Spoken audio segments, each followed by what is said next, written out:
Hello there, my name is Richard Nisbett, and with Timothy Wilson I produced a research paper called The Halo Effect, Evidence for Unconscious Alteration of Judgment. We did this research a while ago, in 1977, but it is still very relevant to today as the halo effect is very much still seen in society. In 1977, much research had been conducted on the halo effect. A lot was correlational, which does not give conclusive evidence. We decided to do this research as it is a topic that is commonly seen in the world. For example, politicians can appear warm and friendly to gain more votes, e.g. Barack Obama is always very warm and friendly when appearing in public, as it instantly creates a positive impression. We also wanted to look at many aspects of the halo effect, as previous research only looked at certain aspects, such as attractiveness. The research was conducted on 118 students from the University of Michigan, 62 males and 56 females, who were split into two groups of 6 to 17. The participants faced a screen and were told the research was to see if there was a difference between the evaluations of lecturers when they were seen on a video for a short period compared to students' evaluations who had been taught from them for a semester. This was a lie, so the participants didn't know the true aim. This would have affected the results and may have led to social desirability and demand characteristics. The participants firstly saw a bright and pleasant lecturer, then half saw the lecturer answer questions, still bright and pleasant, talking about how he loved to do group work and how the students were his #1 priority and how he loved his job. The other half saw the lecturer in a cold manner, talking about how he couldn't trust the students to do the reading, so he often gave multiple choice questions. The lecturer was a French-speaking Belgian, but spoke very good English, and it was the same person that was in all of the videos. Now, the independent variable was whether the participants watched the warm or cold lecturer, and the dependent variable was the answers the participants gave in a questionnaire to ask questions such as how much they would like the lecturer, and the participants rated on an 8-point scale. Participants were also asked to rate the lecturer in other characteristics such as attractiveness, mannerisms, and his accent. 34 participants were asked how much their liking of the lecturer influenced the ratings they gave. There was then an interview and full debrief for each participant, which increased the ethics of the experiment. Some of the results found were extremely interesting. Firstly, as expected, the participants who saw the likeable lecturer rated him as more attractive, and they also said that his mannerisms and accent were more appealing than the unlikable lecturer. The accent and mannerisms were kept the same in all of the videos. The 34 participants asked about if their liking of the teacher had influenced their ratings, said it had no effect on their judgment. Now, this was clearly not the case. The participants who saw the cold lecturer thought perhaps his individual characteristics had affected their assessing of his likability, which is the other way round to what was being studied. In his interview afterwards, the participants were still adamant that they had made all their judgments without thinking how likeable the lecturer was. A follow-up study showed that interviews without the audio and no significant difference was found between the two videos. This shows the difference reported in rating physical appearance and mannerisms were because the two different audio sections affected the participants' assessment of the lecturer, which then affected their view of his characteristics. Show that the halo effect may be an unconscious process, as the participants were not aware of it affecting their judgment, but it was clearly present. This has many world applications, such as juries giving more attractive defendants lighter sentences. This is certainly an exciting and interesting area of psychology, as the halo effect is witnessed on a daily basis. For example, in the workplace, much more important research needs to be conducted. I'm Richard Nisbett, back to the studio. Hello there, I am the Chief Analyst, and that will be assessing Nisbett's study. The whole concept of the halo effect is hard to measure, as it can't be definitely seen and measured.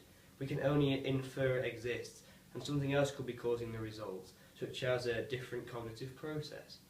Only students from Michigan were used, which means the study is low in generalizability. Also, the halo effect may only exist in the Western world due to other influences such as the media, such as attractive people being portrayed as the superheroes in movies, so always appearing as likeable characters.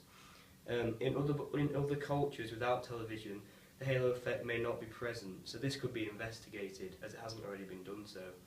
The research also involved deception, as the participants were not told the true aim.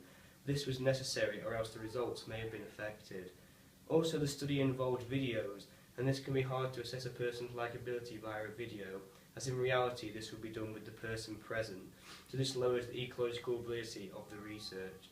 The study was well controlled. For example, the same person was used in each video and had the same accent and also the same mannerisms.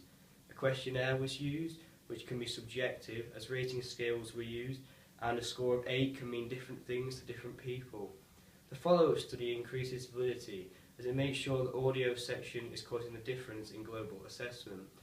Overall, I think this research was successful in showing there is a lack of awareness and understanding of the halo effect amongst people. I've been Chief Analyst Andrew Barron, back to the studio. Smith and Miller suggested that researchers should focus on the conditions of access to cognitive processes, as opposed to whether there is access. The information manipulation was an attempt to determine the conditions of access, and although the manipulations were successful, it failed to reduce the halo effect or induce any awareness of it. Smith and Miller have argued that a more appropriate test of awareness is the correlation between subjects' ratings of the stimulus and their reports of how much that stimulus influenced them. Therefore, Wilson revisited the experiment with replications and extensions to determine how deep-seated was the halo effect. Smith and Miller suggested that researchers should focus on the conditions of the access to cognitive processes, as opposed to whether there is access. The information manipulation was an attempt to determine the conditions of access, and although the manipulation was successful, it failed to reduce the halo effect or induce any awareness of it. Smith and Miller have argued that a more appropriate test of awareness is the correlation between subjects' ratings of the stimulus and their reports of how much that stimulus influenced them. Therefore, Wilson revisited this experiment with replications and extensions to determine how deep-seated was the halo effect. This time, subjects were randomly assigned to all 4 information conditions within each group. The first level of the information factor was a no information condition, which gave the subjects no information about the halo effect, and hence was a replication of the original Nisbett and Wilson experiment.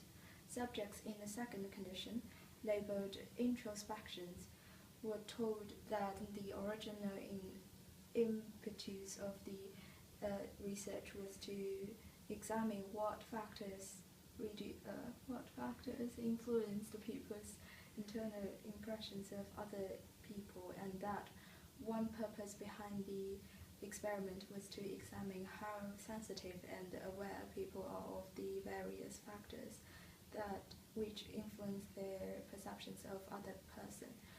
Subjects were instructed to watch the tapes very carefully, paying attention to their feelings and to what was causing them to feel that way.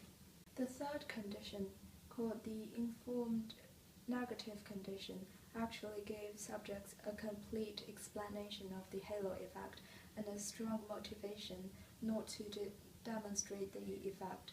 Finally, in the fourth condition, the informed positive condition, subjects were given a complete description of the halo effect, but they were given a strong motivation to demonstrate the effects.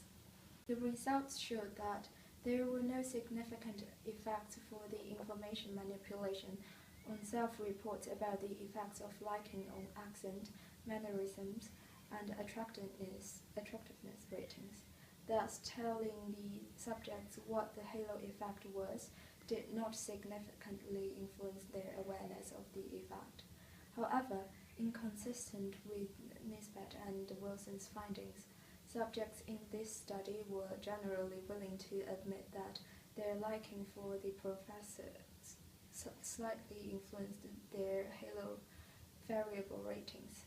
The halo effect has now become a business model, hence it has become well known in the business world.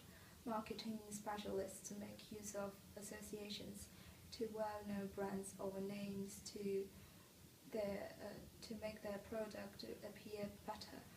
Attaching a popular designer name to a simple pair of jeans incredibly raises its market value. Anyway, politicians use the halo effect to their advantage by trying to appear warm and friendly, while saying little of any substance.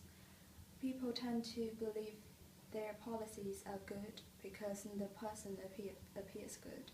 What's fascinating about the halo effect is that people may be aware of and understand the particular phenomenon, but they have no idea when it is already happening.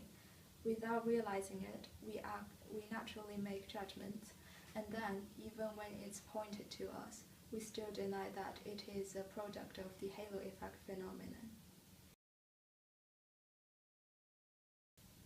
So a psychologist named Kaplan was questioning about the actual effect of the halo effect, proposing that the attractiveness tend to result in the alteration of judgment. So in his paper, Is Beauty, Talent, Sex, Interaction in the Attractiveness Halo Effect, written in 1978, he conducted an experiment which was divided into two parts, in which different essays were given to judges to mark. So in the first part of the experiment, the work of authors were judged alongside with a picture of the author, and they were to rate they were either attractive or unattractive. In the first part, 70 male and 70 female undergraduate students were to judge the work of an attractive or unattractive female authors. They were given an essay and a background story of the author named Mary and a family background. So the essay were judged on a 4 9-point scales based on their creativity, style, general quality and ideas. And the attractiveness were also judged on a 10-point scale. So the first part of the experiment resulted in the attractiveness female author were rated more significantly as talented by male judges, while the female judges rated the unattractive authors more talented. Although this is not statistically significant, however, it gives an indication as to the result.